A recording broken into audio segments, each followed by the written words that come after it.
The courtroom was so quiet that even the ticking wall clock sounded like a thunderclap. Then the sound of heels echoed, sharp, deliberate, echoing power. Every head turned as Amara Lewis walked in.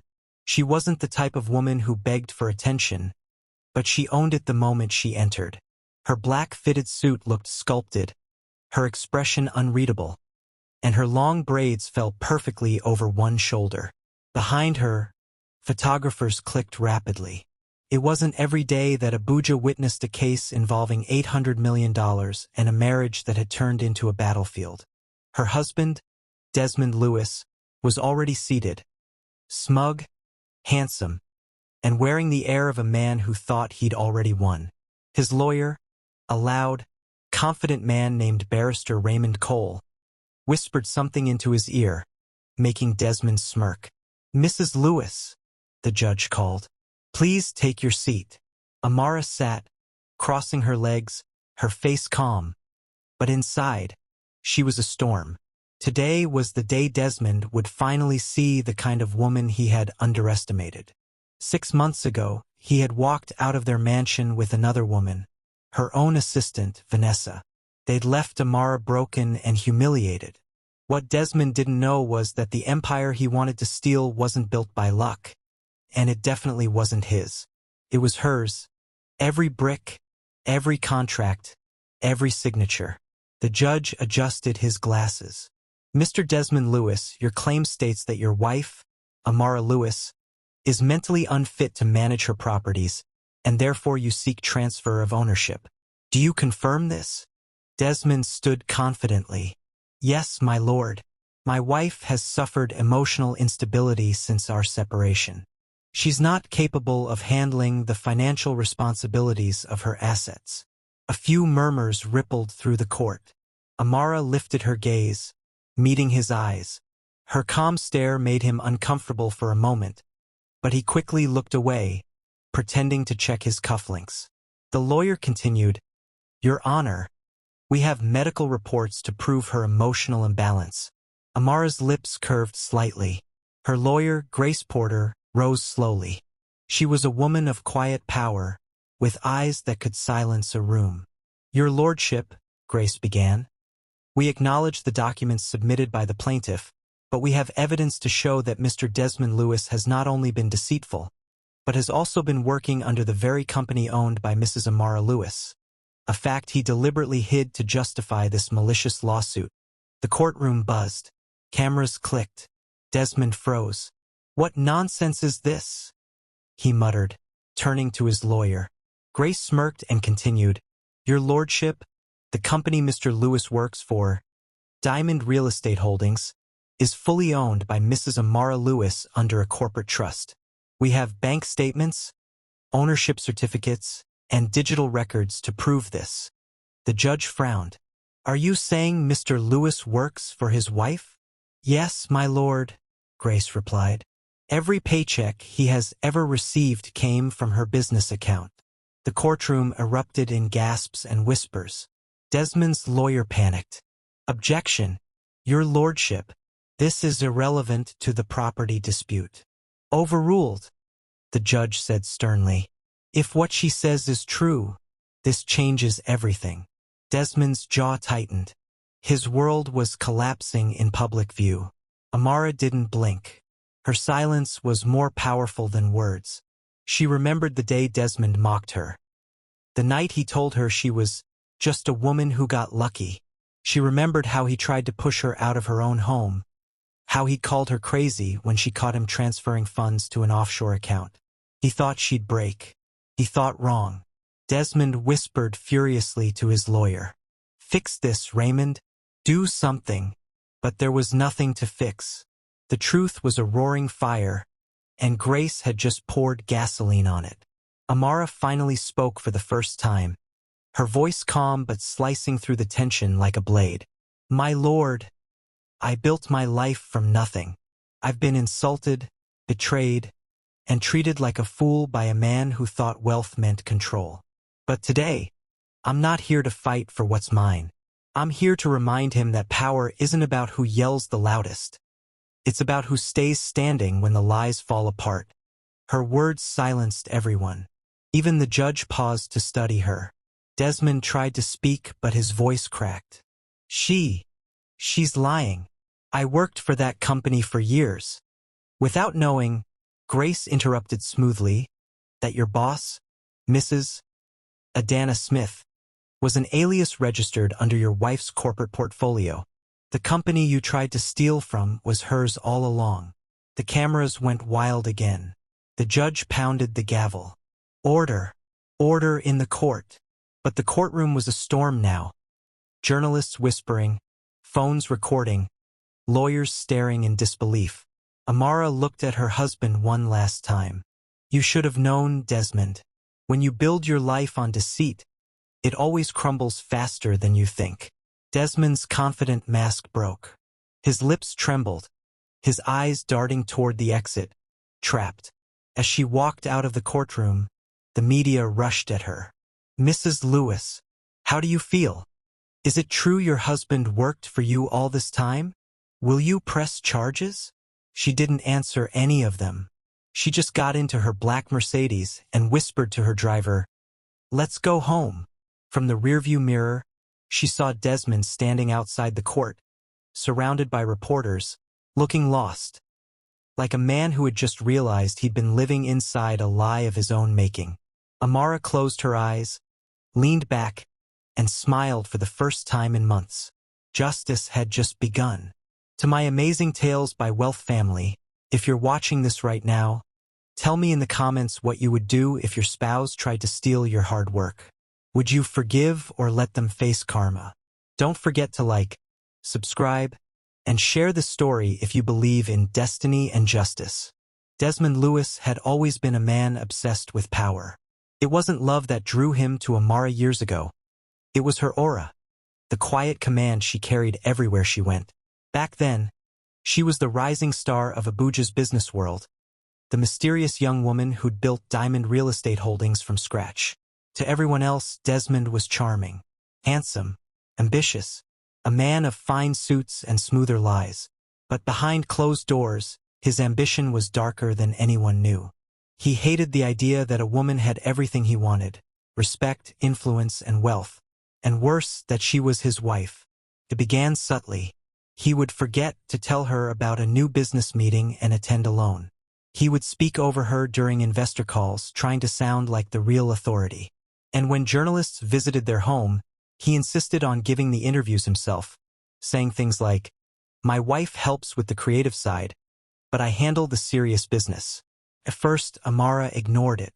She told herself marriage meant compromise, and Desmond's pride was harmless. Until the day she discovered the first secret. It was a quiet Saturday morning. The sun spilled over the marble floors of their mansion in Asokoro, and Amara was reviewing contracts in her office. Then her phone pinged, a strange message from her accountant. "Madam, I noticed a withdrawal of $3.8 million from the offshore holding account. Please confirm if it's authorized." Her hands froze on the keyboard. She hadn't approved any withdrawal. A chill spread through her body. For the first time, she felt the strange weight of betrayal. Heavy, silent, poisonous. She picked up the phone and called her accountant immediately. Within minutes, she had the evidence. The funds had been transferred by someone using her private authorization code. A code only two people knew, herself and Desmond. That evening, she waited for him to return home. Desmond strolled in at 9 p.m., smelling of expensive cologne and bad decisions. "Where were you?" she asked quietly. He laughed. "Out meeting clients. You know how business goes." She stood, holding the printed bank statement. "Clients in Seychelles?" His smile faltered. "What are you talking about?" "The $3.8 million you moved from the company's offshore account," she said calmly. "Do you want to explain before I involve the board?" Desmond's eyes narrowed. "Don't raise your voice at me, Amara. I'm your husband, not your employee." She stepped closer, lowering her tone to a whisper. "Exactly. You're my husband, which means you shouldn't steal from me." His face darkened. "Don't test me, Amara. Without me, you'd still be that girl nobody knew." She laughed bitterly. "Desmond, You met me when I already had my first property signed under Diamond Holdings. You came after success, not before it. His pride couldn't handle her truth. That night, the house became a battlefield of words, threats, and silence. 2 weeks later, the betrayal became complete. Amara arrived at work one morning only to find a strange tension in the air. Employees whispered. Phones stopped ringing when she entered. Her secretary approached nervously. "Madam, I think you should see this." She handed Amara her phone. On the screen was a photo, her husband Desmond, hand in hand with Vanessa, her assistant, attending a private investors' dinner at the Hilton. Vanessa, the woman she'd mentored, trusted, and treated like a younger sister. The caption under the photo on social media read, CEO Desmond Lewis and his new partner spotted at exclusive investment gala. For a few seconds, Amara couldn't breathe. She locked herself in her office, gripping the desk until her knuckles turned white. The pain wasn't just betrayal. It was humiliation, raw and public. Desmond returned home that night as if nothing had happened. "Why, Desmond?" she whispered, her voice breaking. He didn't even deny it. "You were always busy chasing your empire, Amara. Vanessa listens. She respects me. She works for me," Amara said through clenched teeth. "She sits in meetings you attend because I allow it. Then maybe she deserves to take your place," he snapped. Her chest tightened. "My place?" "Yes," he said coldly. "In this house, in this company. Everyone sees you're too emotional to lead. It's time someone stronger took over." That was the moment she realized Desmond wasn't just cheating. He was plotting. Weeks later, she discovered that he had already filed false claims of her mental instability and forged medical records. Vanessa helped him gather personal documents and fake signatures. They planned to drag her through court, take her company shares, and declare her unfit to manage her empire. But what they didn't know was that Amara had seen this coming long before they even began. She had quietly changed her company's structure months ago.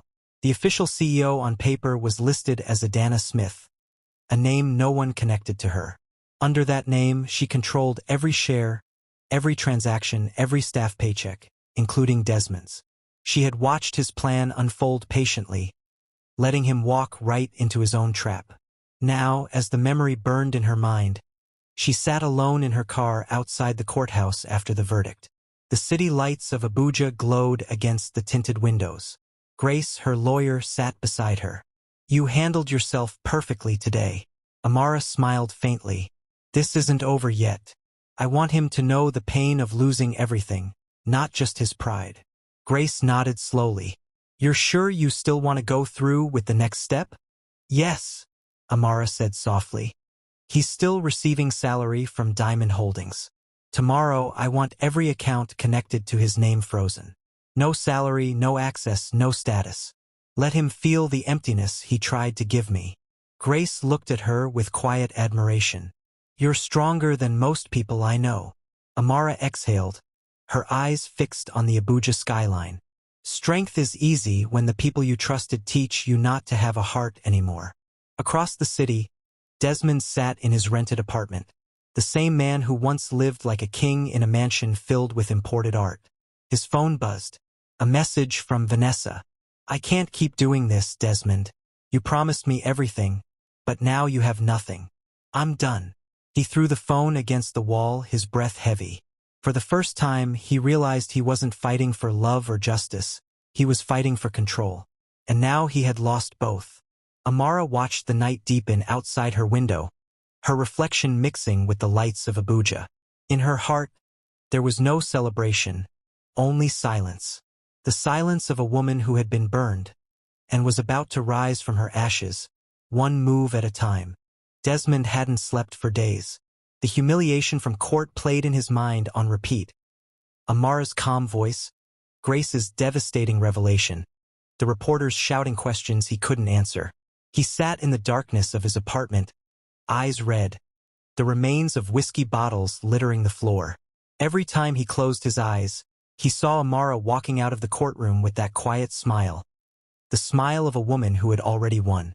He hated that smile. And hate for Desmond always came with a plan. By the third night, he was pacing the room. The shadows on the wall looked like the ghosts of his former life. The mansion, the car, the endless luxury. All gone. But what stung most wasn't losing wealth. It was knowing that she had outsmarted him. He picked up his phone and scrolled through his contacts until he found one name. Chief Benson Adekoya, a real estate mogul with a notorious reputation for shady deals. Desmond called. Desmond Lewis, the voice answered lazily. I thought you were too rich to be calling me again. I need information, Desmond said sharply. About Diamond Holdings. I want to know who really owns it. Chief Benson laughed. Why should I help you? That company ruined my project deal last year. Their CEO, that mysterious woman, Adana Smith, cut me off cold. Then we have a common enemy, Desmond said. I'll pay you. Just find out who she really is. There was silence, then a low chuckle. I like your spirit, Desmond. I'll dig. But be careful. That company is protected by people who don't play small. I don't care, Desmond growled. Just get me her real name. He ended the call and sank into his chair. For the first time, he smiled again, the kind of smile that came before destruction. Meanwhile, Amara's life seemed to have regained order. The lawsuit was over. Her reputation had soared. Investors who once doubted her now saw her as a symbol of resilience. But peace is often the calm before another storm. One Friday morning, her assistant, Clara Johnson, walked into her office holding a brown envelope. Madam, this came for you. No name, no return address. Amara frowned, opening it carefully. Inside were printed photos, blurry but unmistakable. They showed her lawyer, Grace Porter, meeting secretly with a man in a dim restaurant. The man's face wasn't clear, but Amara's heart sank. She knew that silhouette. Desmond. There was also a note attached. Loyalty is just a game. Be careful who sits beside you. Her hand trembled. Grace, she whispered. Clara hesitated. Should I call security?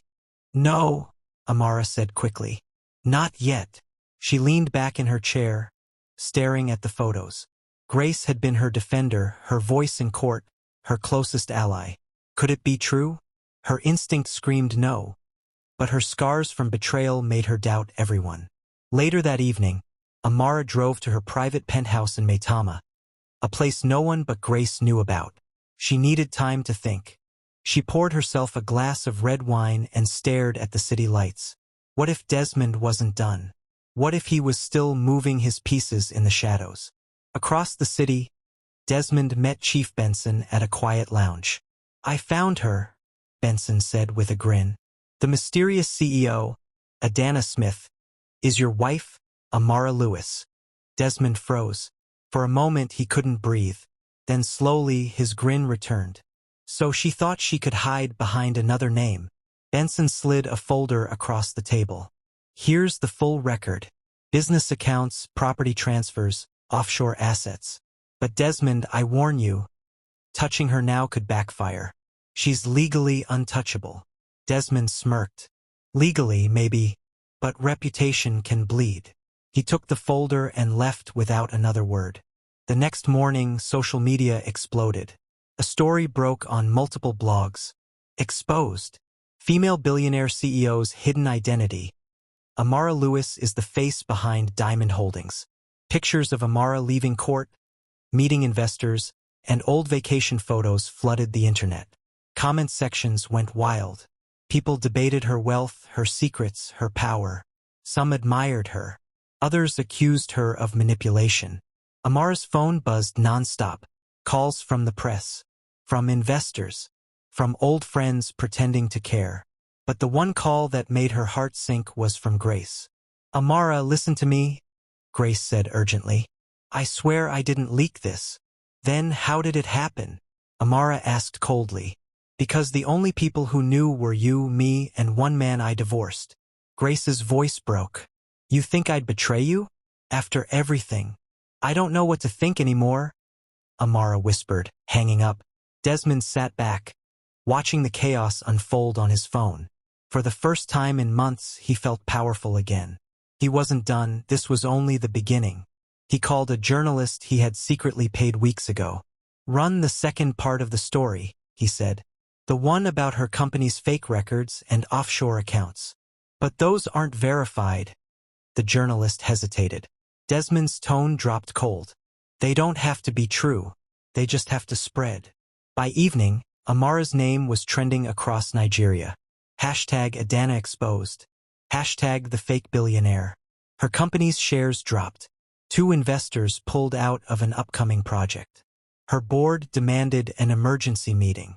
Amara stood in front of her mirror, staring at her reflection.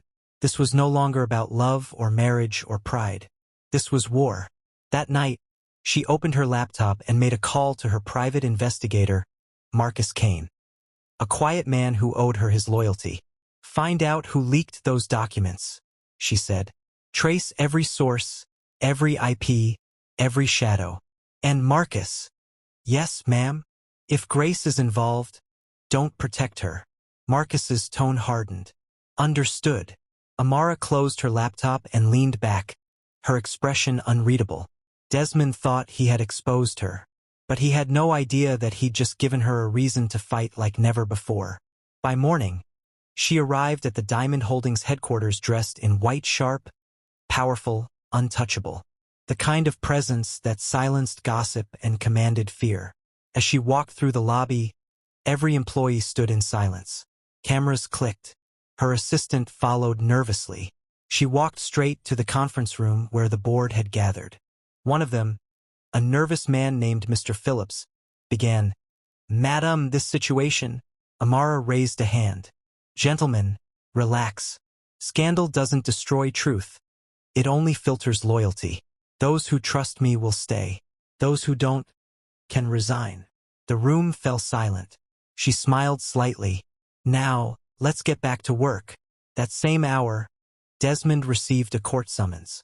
Amara had filed a defamation and cybercrime suit against him. He stared at the papers, his hand trembling. "What?" Inside the envelope was a note in Amara's handwriting. "You played with the wrong woman, Desmond." He crushed the paper in his hand, but his smile faded. He'd just declared war against someone who never lost one. The night was heavy with silence. Abuja's skyline shimmered in the distance, but Desmond Lewis wasn't admiring the view. He sat in his car, parked outside Grace Porter's gated compound, his mind racing like a storm. The woman who had once defended Amara in court was now his only possible weapon. He watched as her lights went out, one window after another, until the house was dark. Then he dialed her number. Grace's phone buzzed on her nightstand. She frowned when she saw his name. "What do you want, Desmond?" she asked, her voice low and tired. "Relax," he said, forcing a calm tone. "I just want to talk. You're violating a court order by contacting me. You and I have nothing to discuss." "Oh, we have plenty to discuss," he said quietly. "Especially about your meeting with me last week. Wouldn't it be tragic if Amara's people thought you leaked everything?" Grace froze. "You recorded that meeting?" "I record everything," Desmond replied smugly. "You were just supposed to give me a few legal documents, but now you're in a mess too. You could lose your license, Grace. Are you blackmailing me? I'm giving you a chance to fix your mistake. Help me bring Amara down completely, or I'll make sure you go down first." He ended the call, leaving Grace trembling in the dark. Meanwhile, Amara sat in her penthouse office, reading Marcus Kane's latest report. It was a slim black file, but the contents were enough to shatter any illusion of safety she still had.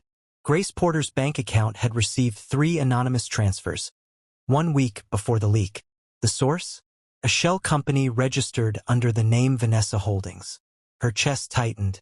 Vanessa, the assistant who betrayed her, was back in the shadows, and worse, working with Desmond. Marcus's note was simple. "Desmond and Vanessa are coordinating through Grace Porter's compromised account. We've traced the last meeting to a hotel in Garki. I have surveillance footage if needed." Amara's pulse quickened. She leaned back, staring at the city lights. So Grace wasn't the mastermind. She was being used. And Vanessa, the one she had forgiven once, had come back to finish the job. That night, Desmond met Vanessa in a quiet hotel lounge. She wore a red dress, her smile sharp enough to cut. "I told you the leak would work," she said, crossing her legs. "Everyone's talking. Amara's brand is stained." Desmond frowned. "Not enough. She's still standing. She filed a lawsuit against me, and now she's using her investigator to dig up dirt." Vanessa smirked. "Let her dig. She'll find nothing but smoke." He leaned closer. "Don't get too confident. That woman doesn't fight fair." Vanessa laughed softly. "Neither do I." Desmond studied her face.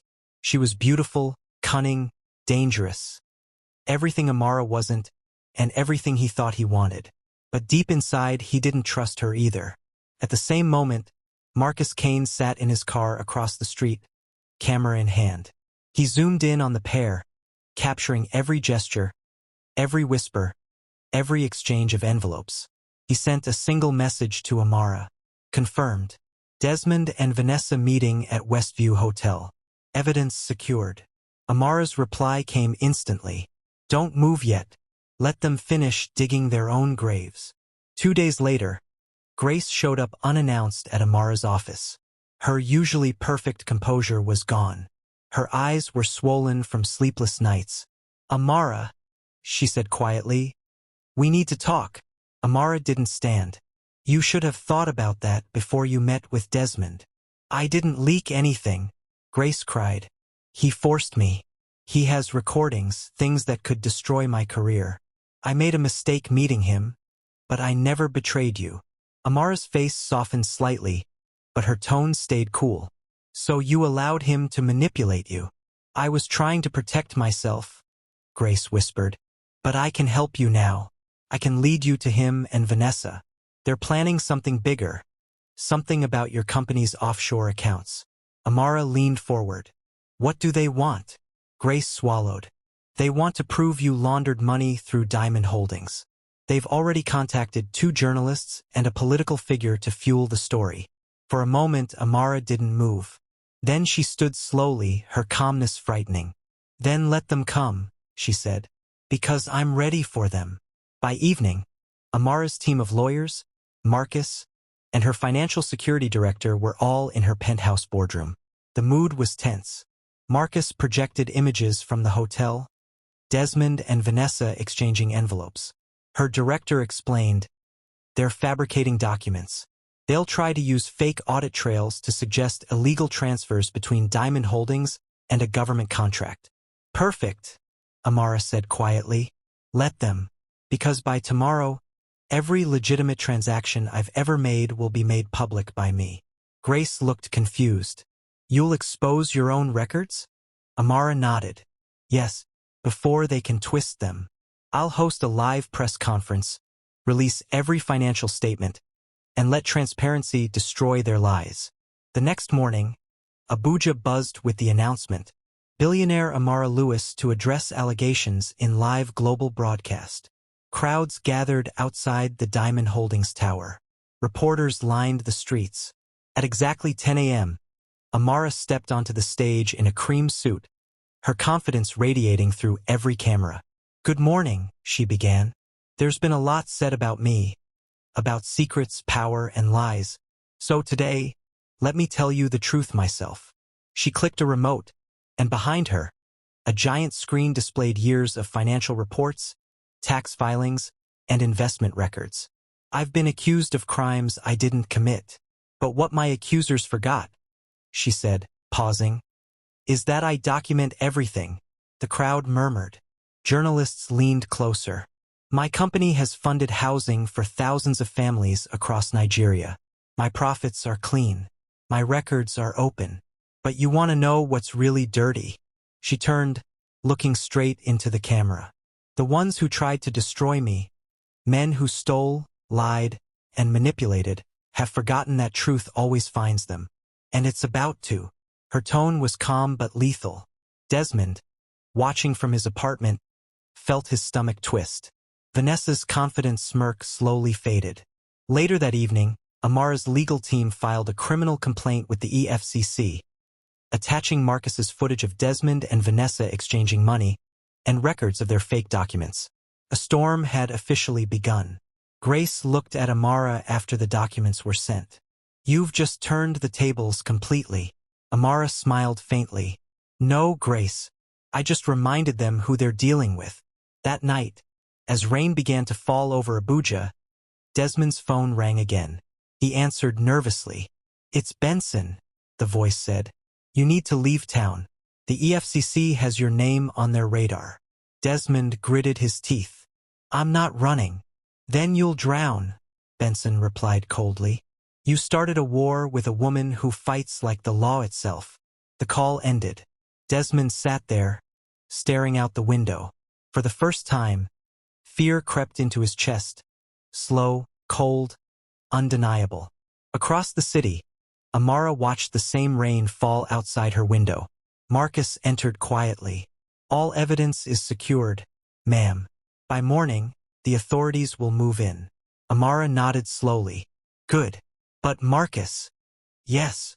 Her voice softened. "Make sure Grace is safe. She made a mistake, but she doesn't deserve to be destroyed." Marcus smiled slightly. "You're still human after all, ma'am." Amara looked out at the rain. "No. I just know that when you fight for revenge, you must leave room for mercy, or you become like them." The morning sun rose over Abuja like a cruel spotlight. Desmond Lewis woke to the sound of fists pounding his apartment door. His eyes were swollen from another sleepless night, his body heavy from anxiety. He stumbled to the door and froze when he saw the men in black suits. "Mr. Desmond Lewis?" the lead officer asked, flashing an EFCC badge. Desmond's voice cracked. "Yes. You are under investigation for financial fraud, forgery, and cyber defamation." Before he could speak, cold metal cuffs clicked around his wrists. "Wait. You don't understand. I'm innocent." Neighbors peeked from their doors as he was dragged away. His once perfect reputation now lay in shambles, his name trending online again, not as a businessman but as a criminal. At the EFCC office, Desmond sat in an interrogation room, his lawyer trembling beside him.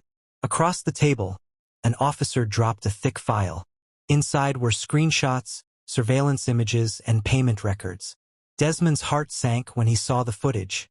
Him and Vanessa exchanging envelopes at the hotel. How did she get this?" he muttered. The officer smirked. "You really thought no one was watching?" Desmond's phone, confiscated during the arrest, buzzed with notifications. Vanessa's face appeared on a news broadcast showing in the hallway TV, giving a press statement. "I was manipulated by Desmond Lewis into assisting with false documents," she said tearfully. "He promised me money and a position in his company. I regret everything." Desmond jumped to his feet. "She's lying. She was with me the whole time." The officer shrugged. "You'll have your chance to say that in court." Back in the city, Vanessa sat in her luxurious apartment, a glass of wine in her hand. She had sold Desmond out to save herself, and made sure to secure a quiet deal with Amara's media consultant to protect her own name. On her TV, the news displayed Desmond's arrest. She smiled coldly. "Never trust a man who underestimates a woman," she whispered. Meanwhile, at Diamond Holdings headquarters, Amara stood before her board of directors. "Desmond Lewis has been arrested," her legal advisor announced. EFCC confirmed all evidence traced back to his forged documents and cyber leaks. The board erupted in applause. Amara lifted her hand. "This is not about celebration," she said. "It's about a lesson, that integrity is louder than lies." She looked out at the sea of faces, calm and resolute. "We will rebuild stronger. Every wound we suffered will become our proof that truth always wins, even when people try to bury it." Her words echoed in the silence that followed. Hours later, she received a call from an unknown number. She hesitated, then answered. "Amara." Desmond's voice croaked through the line. "I'm sorry." She closed her eyes. "You're sorry now that you've lost everything?" "I was stupid," he said weakly. "I thought power meant winning, but it's nothing without peace. Vanessa betrayed me. Everyone did." Amara sighed. "You betrayed yourself, Desmond. You built your life on envy, and envy always eats its own. He started crying softly. I don't want to go to prison. You made that choice the day you forged your first lie, she said. Goodbye, Desmond. She hung up, setting the phone gently on her desk. For a long moment, she just sat there, silent. Not angry, not triumphant, just free. That evening, she hosted the long-awaited Diamond Foundation Gala, her first public appearance since the chaos. The ballroom glittered with chandeliers, elegance, and cameras flashing like stars. As she stepped onto the stage in a flowing gold gown, the audience rose in applause. Thank you, she said softly into the microphone. Tonight is not just about wealth. It's about wisdom. It's about what happens when truth is tested and still stands tall. The crowd cheered. Amara smiled. People tried to take everything from me, but in the end, I discovered that real wealth isn't money. It's strength, peace, and character. She paused, scanning the audience. And to every woman watching this, never let anyone make you feel small for building your own empire. Don't dim your light because someone else is afraid of your shine. The crowd erupted. Cameras flashed. Her voice was steady and powerful, echoing through the hall like justice itself. Later, she walked out onto the balcony overlooking the city. The night breeze was cool, the lights soft. Grace joined her quietly. It's over, she said. Amara shook her head. No, it's beginning. Beginning, Grace asked. Amara smiled faintly. A new chapter. One without hate, without fear. I'll use everything I've learned, the pain, the betrayal, to help other women protect what's theirs. Grace nodded, touched. You're unstoppable. Amara looked up at the stars. Not unstoppable, just awake. Far across the city, Desmond sat in a holding cell, staring blankly at the wall. He had once mocked Amara for her quiet strength. Now he understood that silence could be the loudest kind of power. As the credits of life shifted, Amara stood taller than ever. A woman who had fought not just for her wealth, but for her dignity. And as she turned back toward the gala, her reflection in the glass looked peaceful, radiant, whole. Family of Tales by Wealth, if the story moved you, tell us in the comments what strength means to you. Have you ever been betrayed but rose stronger? Broken heart sparkles like. Share and subscribe to Tales by Wealth for more stories that prove truth may be tested, but it never loses. The following week felt like peace after a storm. But Amara had learned long ago, peace could be deceiving. The newspapers sang her praises. Businesswoman clears her name. Amara Lewis restores confidence in Diamond Holdings. A true queen of justice. The media called it redemption. But in her heart, Amara felt something heavier. A whisper that told her the story wasn't finished. Started on a quiet Tuesday morning. Amara arrived at her office early, sipping black coffee, reviewing expansion plans for a new estate in Guarimpa. Then Grace burst through the door, her face pale. Amara, you need to see this. She handed over a confidential government memo Marcus had intercepted. Amara's eyes scanned the document and froze. Her company's name, Diamond Holdings, appeared on a list of corporations being audited by the Economic and Financial Crimes Commission. Next to it were 4 others, each tied to a massive money laundering syndicate. And one of those companies was owned by Chief Benson Adekoya. Grace whispered, They believe Desmond's dealings with Benson go deeper than we thought. Some of your company's real estate accounts were used to funnel his dirty money, without your knowledge. Amara blinked slowly. How is that possible? Through joint projects, Grace said. Remember the Harmony Estate deal last year? Benson's firm co-invested. Amara's jaw tightened. Desmond managed that contract. Grace nodded. Exactly. The room felt smaller, heavier. It wasn't just Desmond's betrayal anymore. His greed had opened a door that now threatened everything she had built. That afternoon, Marcus arrived with new evidence. He spread out photos and files across her desk, transaction records, emails, offshore statements. All these routes trace back to Benson's network, he said. But Desmond's involvement made it possible. He signed off several documents under your company's seal. That's what EFCC found. So now, Amara murmured, they think I'm part of this mess. Marcus hesitated. Not yet, but if we don't act fast, they will. Amara leaned forward. Then we act now. Meanwhile, in his EFCC cell, Desmond sat across from Chief Benson during an interrogation. Benson was calm, dressed in a white agbada that somehow still looked regal. You used my name, Benson said coldly. You involved me in your marital war. Do you have any idea what you've done? Desmond swallowed hard. You said you wanted her destroyed. I wanted competition destroyed, Benson snapped. Not a scandal that pulls federal eyes onto my accounts. He stood, eyes blazing. You're a fool, Desmond. You thought you were clever. But you've just burned every bridge that could have saved you. Desmond's voice trembled. Help me, please. You have connections. Benson gave him one long, disgusted look. You're already dead to them. I'm just making sure I don't go down with you. He walked out, leaving Desmond broken. That evening, Amara met with her executive team in her private conference suite. From now, she said, no partnership renewals, no new contracts, and no external transfers until I personally approve them. Her financial director nodded. Understood. Grace asked softly, what's your plan? Amara looked up. To find every hidden hand in this.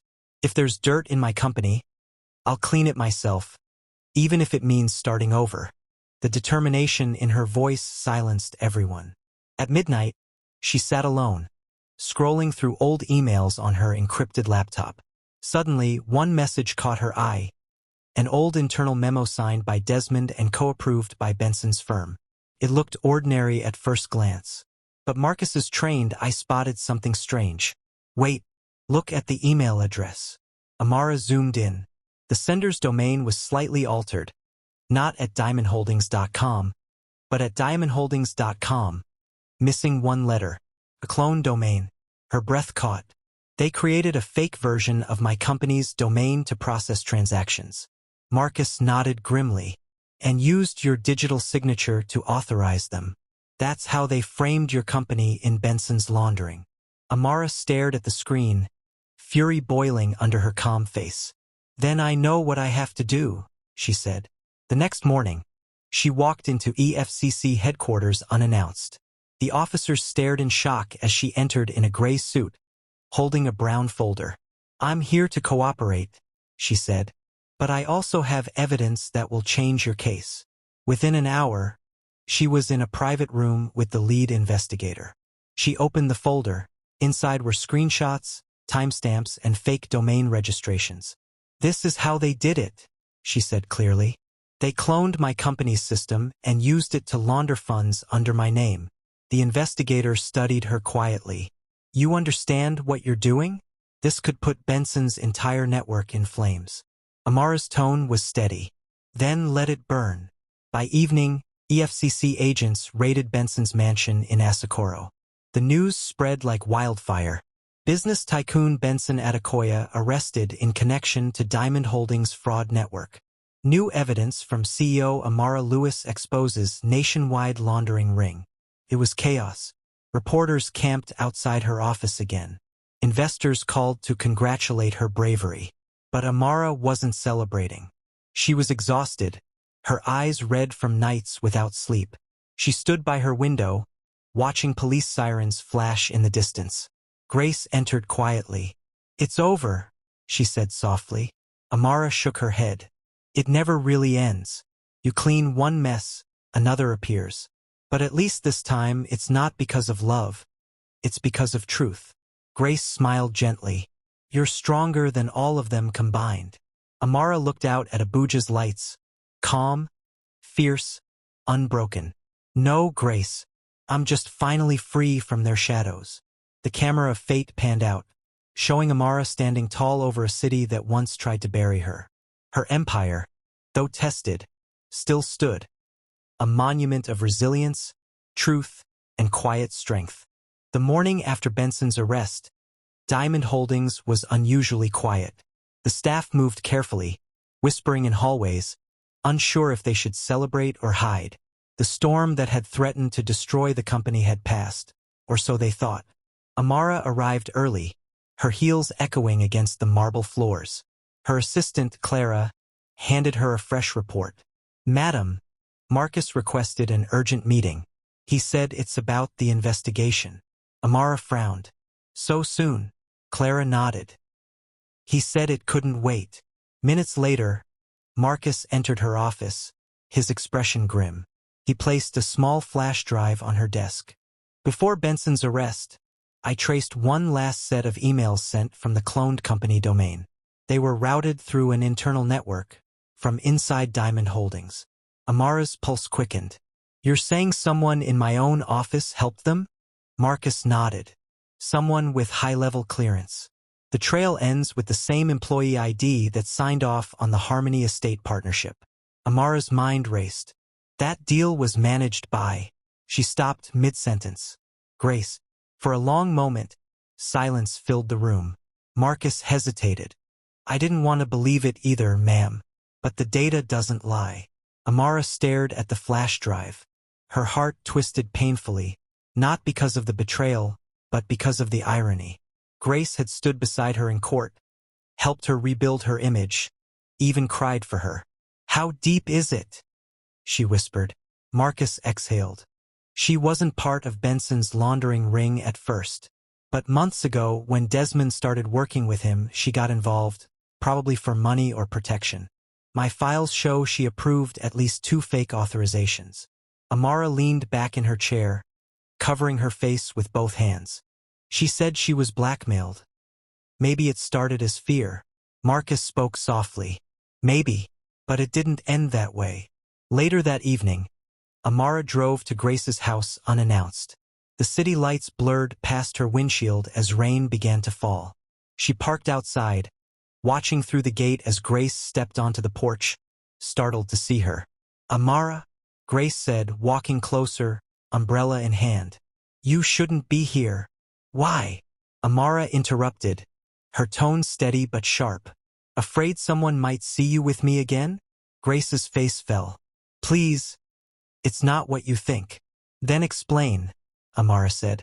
"Explain why your signature appears on the same forged authorizations that nearly destroyed my company." Grace's lips trembled. "I didn't have a choice.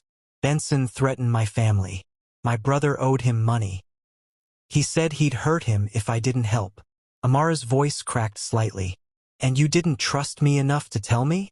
Tears rolled down Grace's face. "I was ashamed. I thought I could fix it quietly, but it went too far. Desmond blackmailed me with the recordings. Benson paid me to keep quiet. I wanted out, but you stayed," Amara said coldly. Grace sobbed. "I'm sorry. Please, Amara. I never meant to hurt you." Amara took a long breath. "Do you have any proof of what you're saying?" Grace nodded weakly. "Yes, I saved all their voice notes and messages. I can give them to you. I just didn't know if you'd ever forgive me." For a moment, Amara said nothing. The rain pounded against the car roof. She looked at the woman she had once trusted like a sister. Broken, trembling, drowning in guilt. Finally, Amara spoke softly. "I won't decide now. Send me everything. I'll handle the rest." She turned and walked away, her heels splashing in the puddles. Grace called out after her, but Amara didn't look back. That night, Amara sat by her window again, watching the thunder roll over the city. Marcus called. "I reviewed the new files Grace sent," he said. "She's telling the truth, mostly. Benson used her bank account to move smaller payments through a side network. She was part of it, but not the mastermind." Amara exhaled. "So she's a victim too?" "Yes, but EFCC will still want her name." Amara nodded slowly. "Then I'll give them everyone else, but not her." Marcus hesitated. "Are you sure?" "She betrayed me out of fear, not greed," Amara said. "That's punishment enough." 2 days later, Amara met with EFCC investigators again. She handed them a new file, a list of every hidden account, every name Benson worked with, every document Grace had recovered. The officer looked impressed. "You could have hidden this. No one would have known." Amara smiled faintly. "Justice isn't real if you pick who deserves it." By evening, The headlines changed again. Amara Lewis aids federal investigation, cleanses corporate network. New arrests made in Benson laundering scandal, more names emerge. Her company's stock, which had fallen weeks ago, began climbing again. Investors returned. Confidence was restored. But even with victory, Amara didn't feel triumph. Only peace, and a quiet sadness for the friend she had lost. A week later, Grace came to see her for the last time. "I'm leaving Abuja," she said softly. "The EFCC cleared me after I gave full testimony. I just wanted to say thank you for not destroying me." Amara smiled faintly. "You destroyed yourself enough. Go start over. Be better than the choices that brought you here." Grace nodded tearfully. "You're a rare kind of woman, Amara." Amara looked out the window. "No, Grace. I'm just a woman who finally learned the price of trust." They hugged for the last time. That night, Amara stood alone on her balcony. The city lights shimmered below like stars trapped in glass. She whispered to herself, "First Desmond, then Benson, now Grace. Maybe betrayal isn't a curse. Maybe it's how life clears the path for the right people to stay." The wind brushed her braids across her face. Somewhere in the distance, thunder rolled again. But this time, Amara wasn't afraid. She'd faced the storm and learned to dance in the rain. It had been 3 months since the storm passed. The scandal, the arrests, the betrayals, all of it had become history. Abuja had moved on, and so had Amara. Her name, once dragged through the mud, now appeared again on magazine covers. Not as a victim, but as a symbol of resilience. The woman who beat the system, from betrayal to billionaire mentor. But this time, Amara wasn't chasing headlines. She was chasing purpose. Diamond Holdings had evolved. Gone were the lavish offices and intimidating boardrooms. In their place, Amara built something more human. A foundation she called Phoenix Rising, designed to train young women in business, finance, and leadership. Every week, dozens of young professionals filled the new training center in Maitama, eager to learn from the woman who'd turned her pain into power. Amara walked among them one afternoon, smiling as she watched a group present their project proposal. "You don't have to be born rich to build wealth," she told them. "You just have to be brave enough to start, and wise enough to protect what you build." The room erupted in applause. One of the women stood and said, "Ma'am, your story saved me. When my husband left me and took everything, I thought I was finished. But seeing you fight back, it gave me strength." Amara's eyes softened. "We all break, my dear. The question is, will you stay broken, or will you rise?" The girl smiled through tears. "I'll rise." That evening, Amara returned to her office. The walls were filled with framed photos, not of her past achievements, but of the women she'd helped. She sat at her desk, going through applications for the foundation's next scholarship batch, when her assistant Clara knocked. "Ma'am, a visitor just arrived. He says he flew in from the United States and insists on seeing you personally." Amara frowned. "At this hour?" Clara nodded. "He said it's urgent. Something about your father." Amara's pen froze midair. "My father?" Clara nodded again. "Yes. His name is Mr. Michael Reed." Amara leaned back, her heart pounding softly. She hadn't heard that name in years. Not since her father's death. A mystery she'd buried under success and silence. When the door opened, a tall, middle-aged man with silver hair and dark glasses stepped in. He spoke with a deep, measured voice. "Mrs. Lewis," he said warmly, extending his hand. "Or should I say, the daughter of Jonathan Reed." Amara stood slowly, shaking his hand cautiously. "You knew my father?" Michael smiled faintly. "I didn't just know him.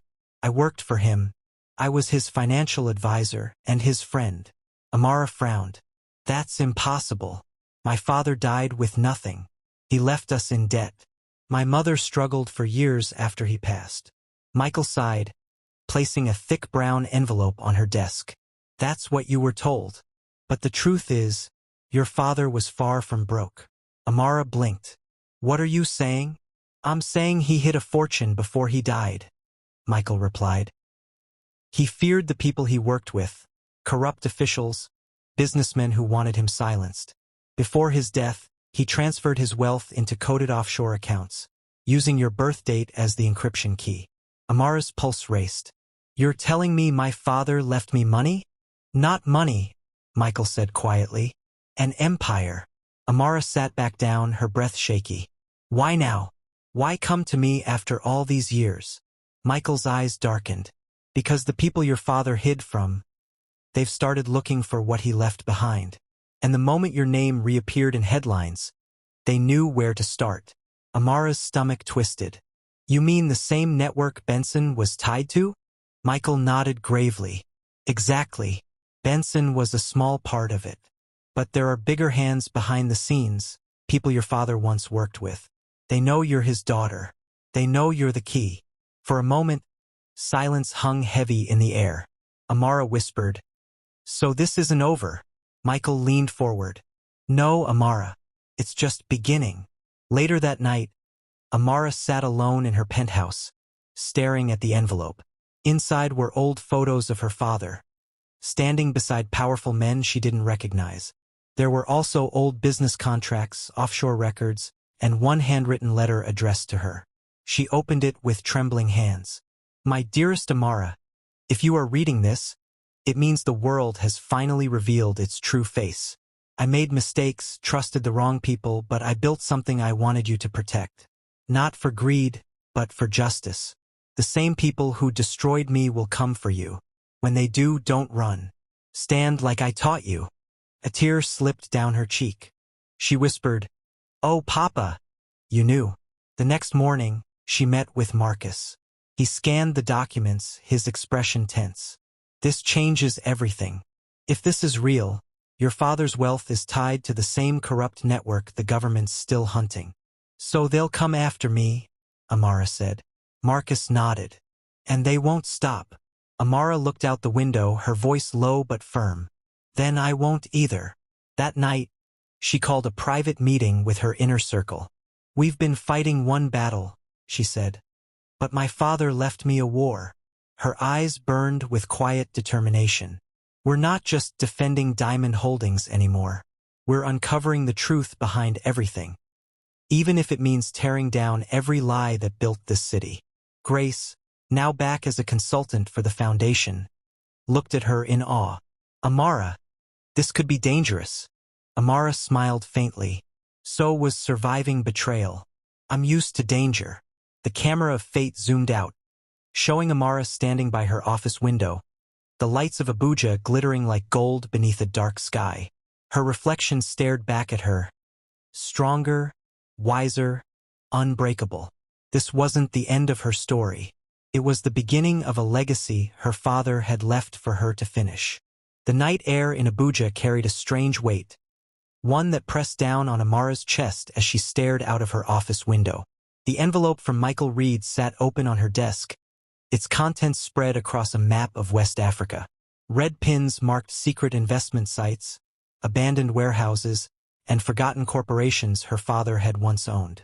Her eyes kept returning to one name that appeared over and over. The Oasis Group. Michael stood beside her, his voice calm but serious. The Oasis Group was your father's final project. He built it to expose corruption at the highest level. But before he could, the government shut it down and his partners disappeared. Partners? Amara asked. He nodded. 3 men. One was Chief Benson, who's now behind bars. The second died mysteriously 5 years ago. The third, he paused, eyes narrowing, was believed to have fled Nigeria. Amara turned to him. Who was he? Michael hesitated. A man named Dr. Leonard Osei, a Ghanaian-born investor and philanthropist. But people in our circle used another name for him, the Kingmaker. Amara frowned. Why? Because he didn't invest in companies, Michael said softly. He invested in people, politicians, billionaires, even criminals. Anyone who could serve his interests. Marcus entered the room, carrying a laptop. Ma'am, I traced some of your father's offshore accounts. One of them was accessed just 2 weeks ago by someone using a Ghanaian IP address. Amara's stomach tightened. Leonard Osei. Michael nodded grimly. He's alive. And if he's moving your father's money, it means he knows you've found the files. Amara sank into her chair. So he's watching me. Marcus exhaled. More than that, he might already be in Nigeria. That night, Amara drove home with a convoy of security cars behind her. The streets of Abuja shimmered with rain, reflecting headlights like silver streams. When she entered her penthouse, everything felt normal, until she saw the white envelope lying on her kitchen counter. No one had been inside. Her staff were gone. The doors were locked. Her heart raced as she opened it. Inside was a single photograph, a candid shot of her standing at her office window earlier that morning. On the back, handwritten in elegant script, were the words, "You're looking for ghosts, Amara. Be careful. Some of them are looking back." The next morning, Marcus and Michael stood with her in the office, studying the photo. "This is a warning," Marcus said grimly. "Whoever sent it has inside access. Cameras, or someone close to you." Amara's eyes hardened. "Then we smoke them out."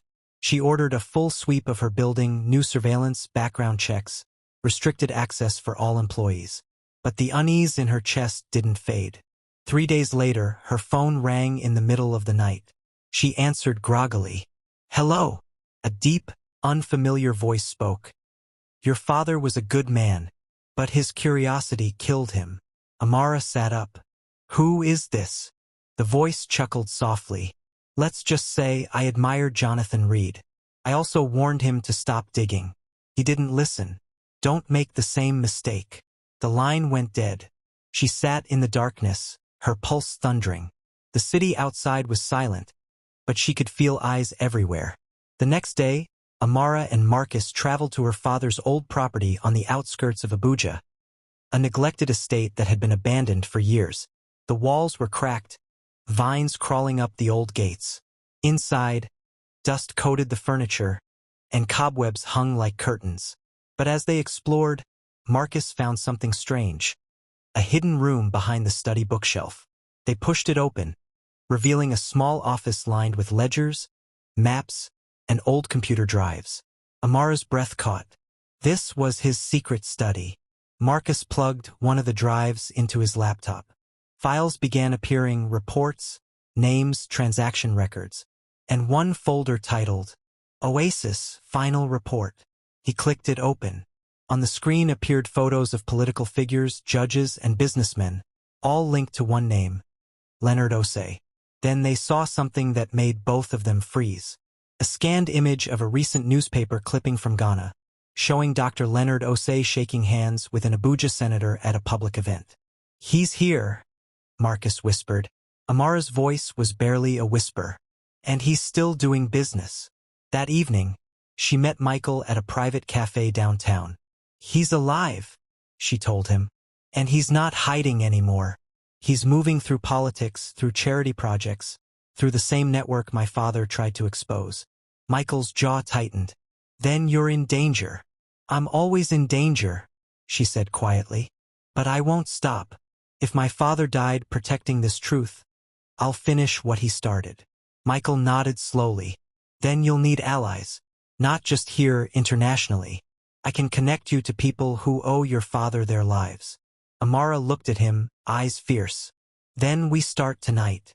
2 nights later, Amara hosted a private dinner at her penthouse for trusted allies, high-level partners, investigators, and women from her foundation who had become powerful in their own right. They sat around the long table, the air thick with quiet determination. Amara stood at the head of the table. "My father believed in justice," she began. "He died chasing it. I've spent my life rebuilding what men tried to steal from me. My company, my peace, my dignity. Now I know it's bigger than that. It's about something much deeper. Legacy." She glanced at Marcus and Michael. "Leonard Osei believes he's untouchable. But men like him only stay powerful when women like us stay silent. I refuse to be silent." The women clapped, eyes shining with fire.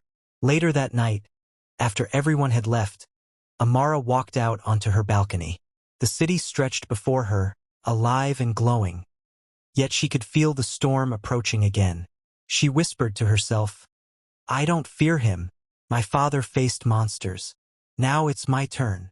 Behind her, in the distance, a man watched from a black car parked across the street. His face hidden in shadow, his eyes fixed on her window. He spoke softly into his phone. She's just like him. And then he drove away. The war her father started was no longer history. It had found its way back. Through her blood, her courage, and her name. The day Amara met Dr. Leonard Osei was the day the ghosts of her past finally came to life. It began with a single phone call. A number she didn't recognize flashed on her screen. She answered cautiously. Mrs. Lewis? A deep voice said, smooth and confident. You've been busy digging into things that don't concern you. Amara's heart skipped. Osei. There was a short chuckle. You have your father's fire. But like him, you're walking into a fire you can't control. Let's talk face to face. No police, no cameras. Amara's tone didn't waver. Name the place. Tomorrow, 8 p.m. The top floor of the Blue Meridian Hotel. Come alone. The line went dead. Marcus begged her not to go. It's a trap, he said. He's not just a businessman, he's dangerous. Amara stood in front of her mirror, adjusting her black dress and simple earrings. So am I, she said softly. And I'm done hiding. Michael handed her a tiny device, a tracker disguised as a brooch. Just in case. Amara nodded, clipped it on, and walked out. The Blue Meridian Hotel was the tallest building in Abuja, its rooftop restaurant surrounded by glass walls overlooking the city lights. When Amara arrived, the place was empty except for a table set for two. A tall man with silver hair and a calm smile waited there, sipping wine. Mrs. Lewis, he greeted. Or should I say Amara Reed. Amara sat across from him, eyes steady. You've been watching me. For years, he said casually. You look just like your father. Same eyes. Same arrogance. She ignored the jab. You used him. You destroyed his life. Osei tilted his head. I gave your father power. He destroyed himself when he tried to expose men stronger than me. He died because of you, she said coldly. He smiled faintly. No, my dear. He died because he thought justice was stronger than survival. Amara leaned forward. And you think survival is stronger than truth? Osei's smile faded. Truth doesn't feed nations. Power does. Amara's voice was quiet but sharp. You talk like a man who's afraid of being forgotten. He chuckled. You think you can end me? You're one woman. I built empires that eat women like you. She smirked. And yet, here you are, meeting the daughter of the man you buried. His jaw clenched. What do you want, Amara? She stood slowly. Not revenge. Not money. I just want to show the world who you really are. He laughed darkly. And how will you do that? She turned slightly, eyes gleaming. By letting you talk. He frowned. What? Hidden beneath her brooch, the tracker had a built-in microphone, broadcasting their conversation live to a secure feed Marcus had set up, streaming directly to government investigators and media contacts. Osei realized too late. You! Amara raised her chin. My father believed in evidence. I learned from him. Within minutes, chaos erupted. Security stormed the rooftop. EFCC officials flooded in, led by Marcus and Michael. Osei's guards tried to intervene, but the officers were faster. Dr. Leonard Osei, you are under arrest for financial conspiracy, extortion, and the murder of Jonathan Reed, the lead agent announced. Osei's face twisted. You don't know what you're doing. Amara watched silently as they cuffed him. He turned to her one last time, his voice venomous. You think you've won? Power doesn't die, Amara. It just changes hands. She stepped closer, her tone calm and final. Then maybe it's time it changed to the right ones. The next morning, the world woke to breaking news. Oasis empire collapses. Billion-dollar corruption ring exposed by Amara Lewis. Daughter of late Jonathan Reed brings down Africa's hidden power network. Her name trended globally. News anchors called her the Phoenix of Abuja. But for Amara, fame meant nothing now. All she wanted was peace. A week later, She visited her father's grave for the first time in years. The evening air was warm, the sky painted gold by the setting sun. She placed a single white flower on the tombstone. "I did it, Papa," she whispered. "They know the truth now. You didn't die for nothing." The wind brushed against her cheek like a gentle touch. For the first time, she smiled without pain. Months passed. Diamond Holdings expanded again. Stronger, cleaner, admired across Africa. Her foundation, Phoenix Rising, grew into a global platform for women in business. And Amara? She no longer saw herself as a survivor. She was a builder of legacies, of truth, of power that couldn't be bought. One evening, as she prepared for a live television interview, Clara adjusted her mic. "Ma'am," she said softly, "do you ever miss your old life?" Amara smiled faintly. "No, I miss the woman I used to be, but I love the one I've become." She walked onto the stage, lights bright, cameras rolling, her story now larger than her scars. The host asked, "Mrs. Lewis, after everything you've been through, what's the greatest lesson you've learned?" Amara looked straight into the camera, her voice strong and steady. "That strength isn't about winning every battle," she said. "It's about walking through fire and still choosing to love the person you became on the other side." The audience erupted in applause. Later that night, Amara stood on her balcony, watching Abuja glitter below her, peaceful at last. Her phone buzzed with a message from Marcus. "It's done. Osei pleaded guilty today. He'll never see daylight again." Amara typed back, "Justice served." She set the phone aside, took a deep breath, and whispered to herself, "Now, I can finally live." The wind carried her words into the night, over a city that had watched her fall and rise again. Not as a victim, but as a legend. Family of Tales by Wealth. If Amara's journey inspired you tonight, tell us in the comments. What does power mean to you? Is it money, control, or peace? Red heart sparkles. If you believe that truth always wins, tap that like button. Share this story with someone who needs courage, and don't forget to subscribe for more powerful African stories of faith, justice, and redemption. Fire, this is Tales by Wealth, where pain becomes purpose, and every story reminds us. No matter what they take from you, never let them take your strength.